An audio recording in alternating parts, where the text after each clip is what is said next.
In this video, we're going to talk about the inverse trig functions. If you remember our discussion at the beginning of the semester, there are some things that we know about functions that have inverses. We said that it has an inverse if it's continuous on its domain and if it's one-to-one. When we say one-to-one, what we mean is that there are no repeating y values. We talked about how we can write this to mean our inverse function. And I made the very clear distinction that this does not equal the reciprocal of our function. The notes for this are available on e-learning if you would like to refresh yourself. We'll start by looking at the graph of our sine function. So I think we can say that our function is definitely continuous, but there's a problem when it comes to our function being one-to-one. A quick look at the function, if we let y equals 0, we can see several places where the function has that outcome. So this means it's not one-to-one. In order to remedy this, we need to do something called restricting the domain. This basically means that we're only going to look at the function over a certain amount of inputs in order to restrict what our outputs are. In the case of the sine function, we're actually going to just restrict the domain from negative pi over 2 to pi over 2. If you look closely, you can see that the y values hit everywhere from positive 1 all the way to negative 1, and all the values in between you can achieve by simply looking at this part of the graph. This means that we can allow ourselves to have an inverse function for the sine function. We write it as like this, or sometimes we write it as arc sine. These both refer to our inverse sine function. When we look at our cosine graph, however, looking from inputs of negative pi over 2 to pi over 2, you can see that our outputs are only positive. The values that are output from our function are only between 0 and 1. There's no way to achieve a negative value there. As such, we restrict the domain of our cosine function from 0 to pi. So with our cosine function, we restrict our domain from 0 to pi, and we still achieve all of our possible outputs with a maximum of positive 1 here at 0, and our negative 1 achieved here at pi. Let's see what happens with tangent. So let's look at our tangent function. Remember that the tangent function has asymptotes that occur at x equals negative pi over 2 and at x equals pi over 2. This means that our domain will never include these values, as they're also not included in the domain for the regular tangent function. But if you trace the graph, you can see that in between these two asymptotes, the function actually achieves all of its function values. So it makes sense that our natural, then, restriction for the domain is going to occur between these two asymptotes. So our restricted domain, for this one, we need to be very careful.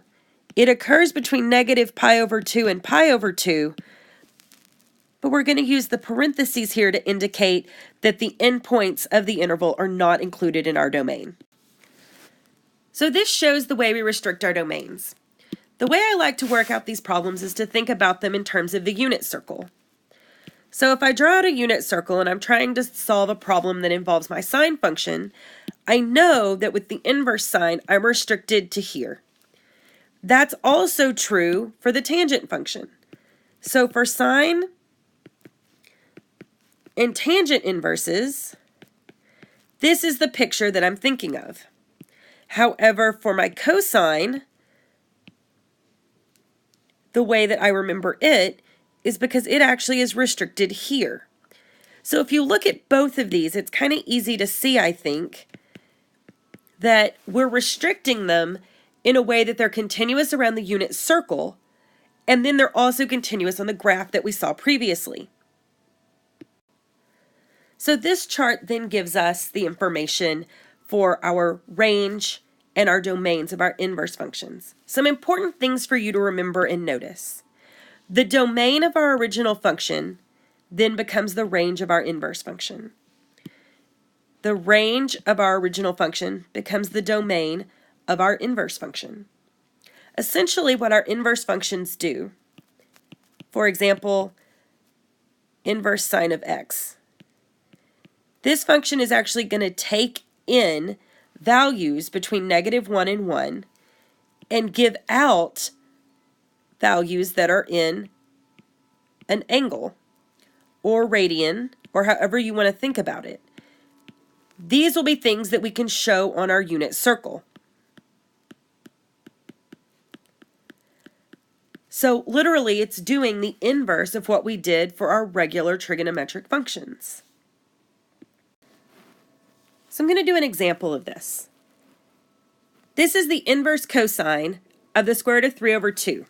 It could also be written arc cosine of the square root of 3 over 2. Those are equivalent statements. So what I'm trying to find is where the cosine function equals the square root of 3 over 2. I like to draw the unit circle to do this. I then like to remember that for the arc cosine function, I'm restricted to up here. Because this value is positive, I actually know that I'm restricted to quadrant 1. So somewhere in here is where I'm going to find that angle.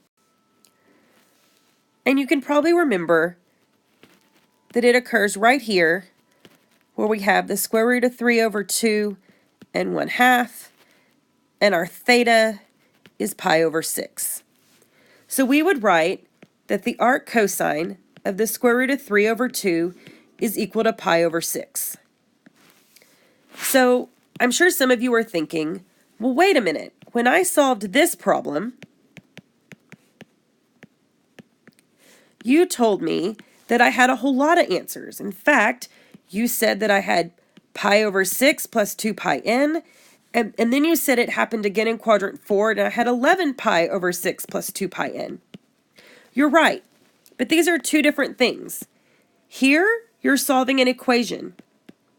Here, we're solving an inverse. There's only going to be one answer.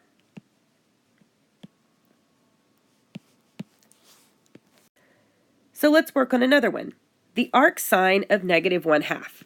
Again, an equivalent statement that you might see would look like this.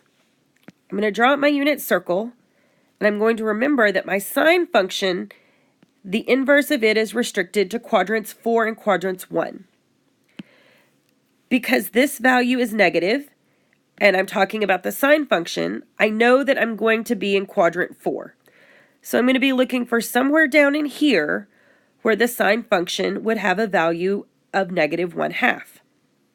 And as many of you may remember, that's going to happen down here. But here's where we're going to run into a little bit of a problem. A lot of you are going to want to tell me that this is equal to 11 pi over 6.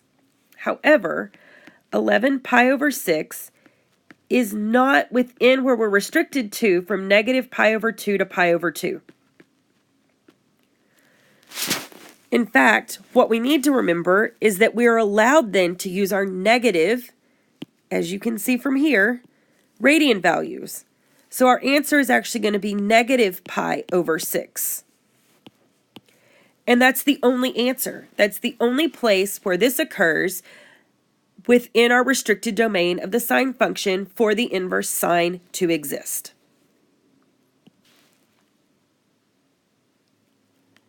What about tangent? Let's see if we can find the arctangent of 1. Back to my good old unit circle. I remember that my tangent function is restricted to these quadrants. And I know that the tangent of theta equals 1 when sine theta is equal to cosine theta. I also know that tangent is positive in quadrant 1, so I'm going to be restricted to looking in here. And if you're thinking, hey, that happens at pi over 4, you're correct. This is going to equal pi over 4. So the next one we're going to work on asks us to find the tangent of the inverse sine of 1/5. Let's first see if this even makes sense. The inverse sine here is going to return a radian measure.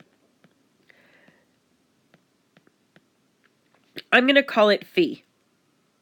Does it then make sense to take the tangent of some phi? Yeah, not only does it make sense, but it's exactly what we're going to do. I don't know the exact angle measure that's going to give me the sine where the sine of it equals 1/5, but I need to remember that the sine of theta is equal to the opposite side over the hypotenuse. And then I can draw a picture. So the way that I found the value for this was using the Pythagorean theorem.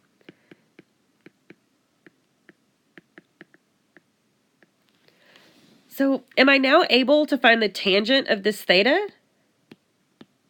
Sure. Remember that tangent theta is opposite over adjacent.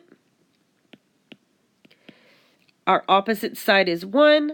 Our adjacent side is 2 root 6.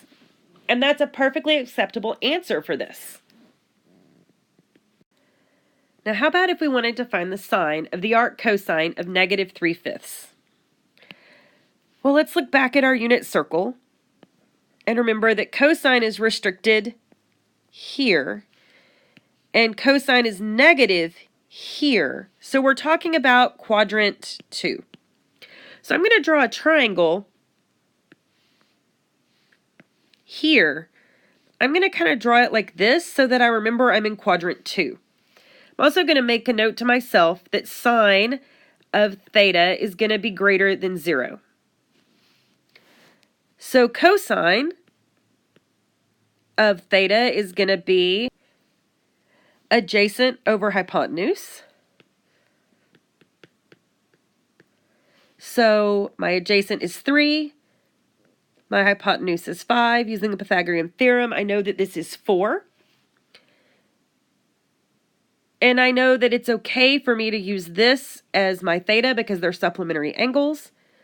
So I know then that the sine of theta using this triangle is actually going to be 4/5. It's positive because we are in quadrant 2.